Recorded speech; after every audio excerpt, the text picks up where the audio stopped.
Di era hukum yang sering dipertanyakan dan demokrasi yang terus diuji, bela negara tidak lagi cukup dipahami sebagai konsep, tetapi harus hadir sebagai sikap dan tindakan nyata dalam kehidupan sehari-hari.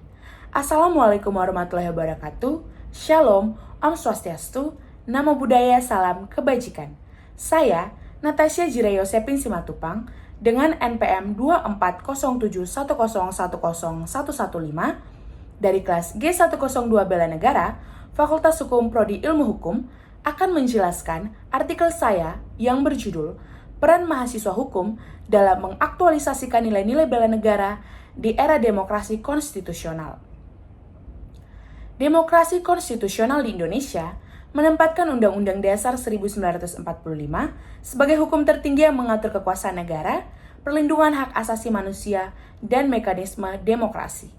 Namun, di tengah globalisasi dan perkembangan teknologi informasi, muncul berbagai tantangan serius, seperti disinformasi, polarisasi politik, serta menurunnya kepercayaan publik terhadap institusi negara.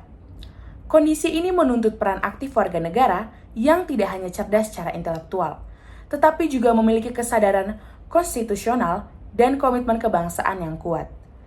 Dalam konteks tersebut, bela negara tidak lagi dipahami secara sempit, yakni sebagai kewajiban militer, melainkan sebagai sikap dan tindakan warga negara untuk menjaga kedaulatan dan keberlangsungan negara sesuai peranan masing-masing. Di era demokrasi konstitusional, nilai bela negara tercermin dalam kepatuhan terhadap hukum, penghormatan hak asasi manusia, partisipasi politik yang bertanggung jawab, serta keberanian menolak korupsi dan penyalahgunaan kekuasaan. Maka dari itu, bela negara menjadi bagian penting dalam menjaga supremasi hukum dan keseimbangan kekuasaan negara. Sebagai mahasiswa hukum yang memiliki posisi strategis dalam mengaktualisasikan nilai bela negara, terdapat berbagai tindakan yang dapat dilakukan. Yang pertama, cinta tanah air, yang diwujudkan melalui kajian hukum yang berkaitan dengan kedaulatan wilayah, seperti mempelajari hukum laut internasional dan sengketa perbatasan. Kedua, kesadaran berbangsa dan bernegara, yang tercermin dari partisipasi aktif dalam diskusi konstitusi, serta sikap kritis terhadap kebijakan publik agar tetap sejalan dengan prinsip keadilan. Ketiga, kesetiaan kepada Pancasila sebagai ideologi negara yang tampak dalam penolakan terhadap ideologi radikal, intoleransi, dan praktik hukum yang bertentangan dengan nilai konstitusional. Keempat, kerelaan berkorban demi bangsa dan negara yang diwujudkan melalui keterlibatan dalam bantuan hukum, advokasi masyarakat, serta pengabdian sosial berbasis keilmuan hukum. Serta kemampuan awal bela negara yang tercermin dalam penguasaan pengetahuan dan keterampilan hukum, seperti pelatihan litigasi dan advokasi untuk memperjuangkan keadilan sosial.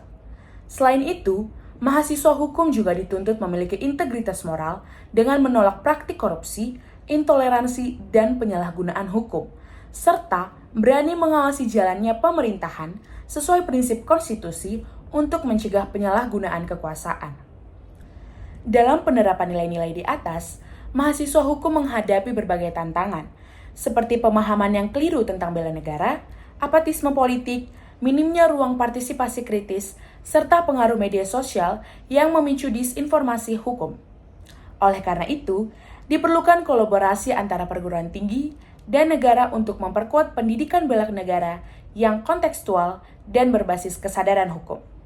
Secara keseluruhan, bela negara dalam demokrasi konstitusional merupakan komitmen moral dan hukum untuk menjaga keadilan, demokrasi, dan keberlangsungan negara, di mana mahasiswa hukum sebagai calon penegak hukum memiliki peranan besar sebagai agen perubahan agar hukum tidak hanya ditegakkan secara formal, tetapi juga berkeadilan, berintegritas, dan berpihak pada kepentingan rakyat.